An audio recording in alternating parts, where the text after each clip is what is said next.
नमस्कार, मैं हूं आर.के. सिंह और एलिप्स सक्सेस पॉइंट्स में आपका स्वागत करता हूं। आज के वीडियो में हम लोग क्लास 10th के समीकरण के आखिरी पड़ाव पे हैं। आप पीछे के वीडियो देखे होंगे, उसमें समीकरण के जितने विधि है सॉल्व करने की वो हमने बता दिया है।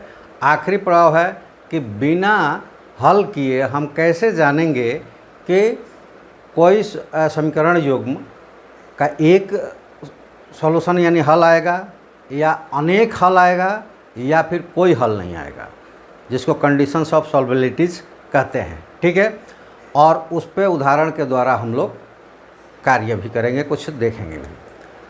अब देखिए, सबसे पहले मैं आपको कंडीशन बता दूं। उसका एग्जाम्पल यहाँ पे है कि ए और बी का मान निकालना है, जो एक कंडीशन दिया हुआ है कि युग्म के अपरिमित सॉल्यूशंस होंगे। तो सबसे पहले कंडीशन यानी कि उस पोजीशन को बताएं जहाँ पे हम पता कर सकते हैं बिना सॉल्व किए कि उसके कितने सॉल्यूशन होंगे अथवा नहीं होंगे। तो ये देखिए, हल की शर्त, अगर हम मान लेते हैं कि कोई दो समीकरण है, समीकरणों का युग्म बनेगा। ये देखिए, तो a1x plus b1y plus c1 is equal to 0, ये पहला समीकरण, और a2x plus b2y plus c2 is equal to, ये दो समीकरण है। इस तरह के समीकरण दिए गए हों तो हमें पता करना है तीन कंडीशन हो सकता है इनके साथ। कोई भी हल नहीं आएगा और केवल एक हल आएगा, और या फिर अपरिमित हल आएंगे, यानी कि बहुत सारे मेनी हल आएंगे। तो उसके लिए कंडीशन क्या होगा? पहला, अद्वितीय या एक,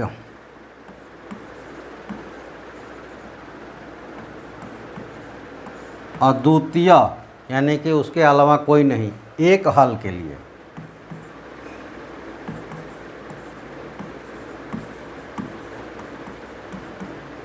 क्या होगा? a1 बटा b1, a2 सॉरी,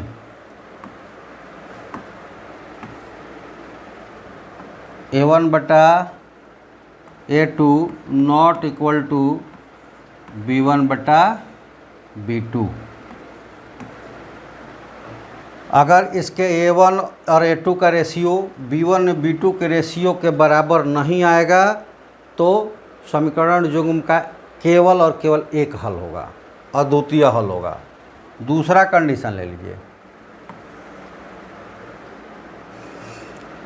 दूसरा कंडीशन है अपरिमित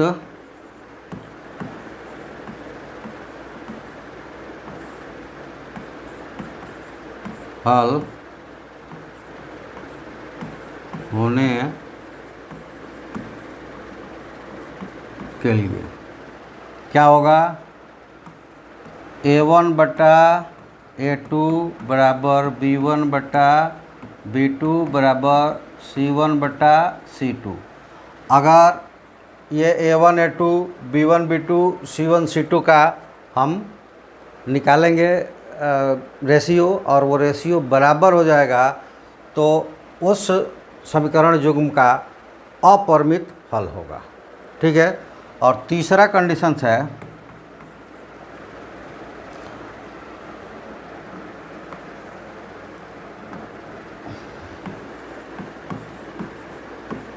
कोई हल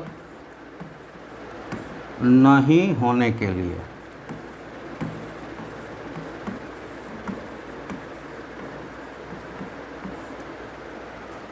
कोई हल नहीं होने के लिए a1 बटा a2 इक्वल टू b1 बटा b2 but not equal c1 बटा c2।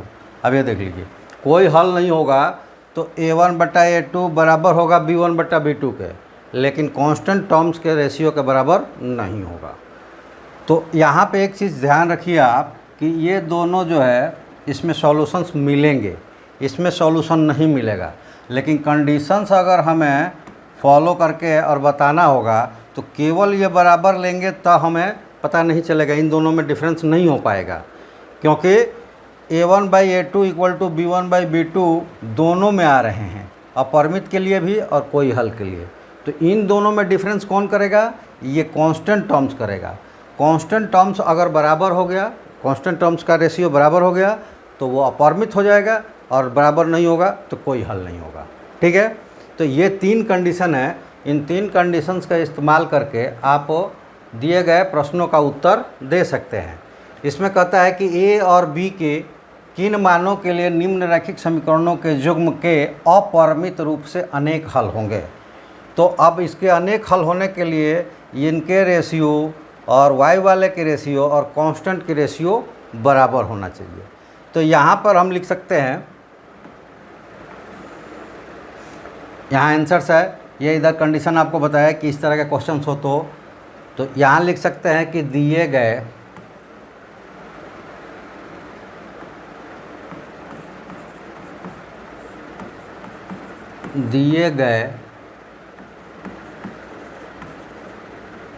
समीकरणों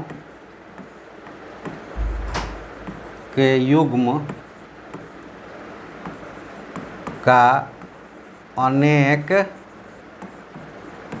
हल होने के लिए क्या करेंगे? इनका रेशियो निकाल देंगे। क्या होगा? 2/a - b, एक्स वाई लिखना नहीं है, बराबर 3/a + b बराबर 7/3a + b - 2। अब देखिए ये बराबर हो गया। अब इनमें से 2 अंक है, अल्फ़ाबेट्स है, तो 2 इक्वेशन बनेगा, क्योंकि जितने अल्फ़ाबेट्स है उनके वैल्यू निकालने के लिए उतने इक्वेशन चाहिए, तभी उनके वैल्यूज़ निकल पाएंगे, अन्यथा नहीं निकल पाएगा। तो 2 बनाने के लिए हम क्या करते हैं कि पहले इन दोनों को कंपेयर करते हैं और इनको क्रॉस मल्टीप्लाई कर लेंगे। तो इनको अगर नाम दे दे first terms, second terms, third terms, तो यहाँ लिखेंगे कि फर्स्ट और सेकंड पद से क्या हो जाएगा? क्रॉस मल्टीप्लाई करेंगे तो 2a + b बराबर 3a - b, और यहाँ से एक कंडीशन निकल जाएगा कि 2a + 2b = 3a - 3b, और सॉल्व कर देंगे इसको तो ये क्या मिल जाएगा? इधर ला दें 2a - 3a और बराबर -3b - 2b, फर्दर सॉल्व कर दे तो ये आएगा -a = -5b, और फर्दर सॉल्व कर दें तो ये आ जाएगा a = 5b, क्योंकि दोनों तरफ से क्या होगा? माइनस कट जाएंगे। अब आ जाइए दूसरे कंडीशंस में। अब हम क्या करते हैं? पहला और तीसरा टर्म्स ले लेते हैं, या दूसरा और तीसरा टर्म्स ले लेते हैं। तो यहाँ लिख देंगे तथा दूसरा और तीसरा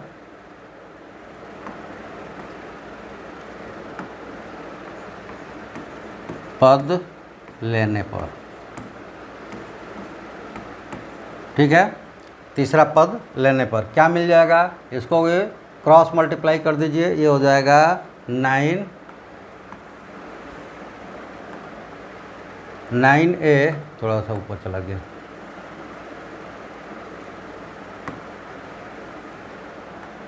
ये मल्टीप्लाई करेंगे तो 9a + 3b - 6 = ये हो जाएगा 7a + 7b।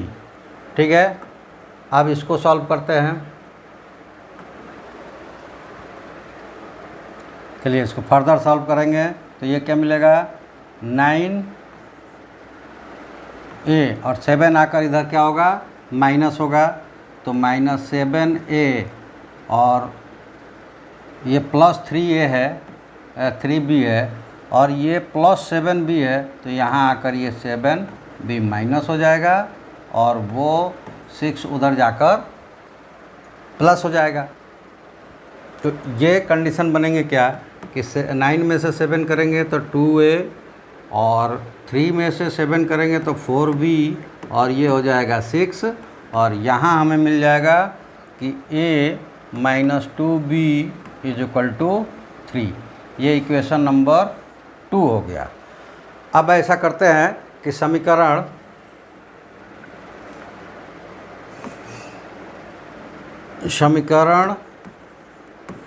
एक से 2 से नहीं, एक से ही निकाले हैं, एक में 1 से A का मान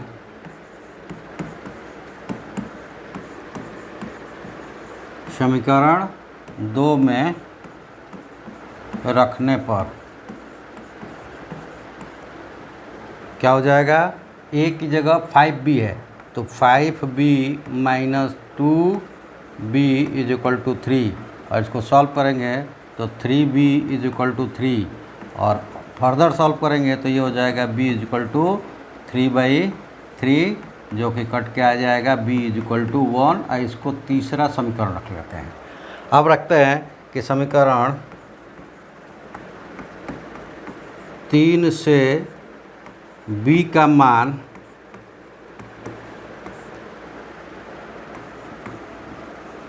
समीकरण 1 में रखने पर वहाँ पे आप देखते हैं कि समीकरण 1 में क्या है, A = 5B है, A = 5B और यहाँ से B का वैल्यू रख देंगे तो A = 5 × 1 और ये हो जाएगा 5। तो देयरफॉर A = 5 और B = 2 सॉरी 1 है,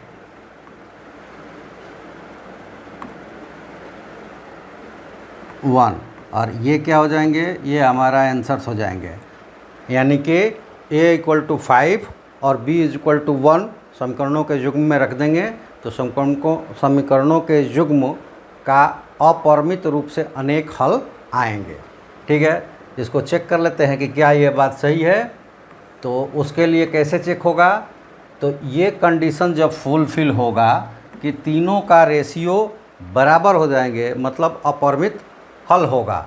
तो आइए रख के देखते हैं। अब देखिए यहाँ पे 2 है और A 5, अब B आया 1 तो ये क्या हो जाएगा 2/4। यहाँ पे 3 है और यहाँ 5 और 1 तो ये क्या हो जाएगा 3/6 और यहाँ पे 7 है और यहाँ 5 रखेंगे तो ये हो जाएगा 15 और ये 1 - 2 तो ये क्या हो जाएंगे 15 + 1 - 2 14, ये हो गया 7/14। अब ये देखिए ये काट देंगे तो 1/2, यहाँ भी 1/2 और यहाँ भी 1/2 तो ये क्या हो गए, तीनों बराबर हो गए। यानी कि ये इस शर्त को कंटेन करता है, फुलफिल करता है, इसलिए इसके अपरिमित हल होंगे। यानी कि आपका जो आंसर्स है A = 5 और B = 1 बिल्कुल सही है। लेकिन आपको ये अपनी संतुष्टि के लिए कहीं पे चेक करना है, क्वेश्चंस के साथ नहीं बनाना है। क्वेश्चन के साथ जो बना हुआ है वहीं आपका आंसर हो गया और वहीं पे आप स्टॉप कर देंगे। ये भी जो कंडीशंस हमने लिखा है ये चीज़ें आपको नहीं करनी है, आपको स्टार्ट यहाँ से करना है। अगर बता देना है कि अपरिमित होने के लिए कौन सा शर्त चाहिए तो ये दिखा सकते हैं या आखिरी में लिख सकते हैं या दिखा सकते हैं पहले और यहाँ से बनाएंगे। ठीक है, तो चलिए आपसे फर्दर से ये कहा जाए कि आप इस तरह के क्वेश्चन हमारे साथ जुड़कर अपने सारे क्वेश्चंस को एक अच्छे तरीके से समझकर बनाना चाहते हैं तो चैनल्स को सब्सक्राइब करें, अपने दोस्तों से सब्सक्राइब करवाएं, लाइक शेयर कमेंट्स करें और हमसे जुड़े। जो भी आपके प्रॉब्लम्स हो हमें कमेंट्स में भेजें, हम उसका वीडियो सॉल्यूशन लेंगे। एक साथ सारे सॉल्यूशंस आप प्राप्त करना चाहते हैं जिस भी क्लास के हैं या जो भी कोर्स अपनाते हैं, तो आप इस चैनल्स को सब्सक्राइब करें, इस चैनल को बोल रहे हैं, इस साइट पे जाएं और इस ऐप को डाउनलोड करें, वहाँ साइन अप करें, कुछ छोटी सी फ़ी है, फ़ी भरें और सारा कंप्लीट कोर्स वहीं पे आप प्राप्त करें। तो चलिए आज इस वीडियो में इतना ही। कमेंट लाइक शेयर करते रहिए, आपकी जो समस्या हमें भेजिए, हम उसका समाधान निकालेंगे। आज के वीडियो में इतना ही। थैंक यू, जय हिंद।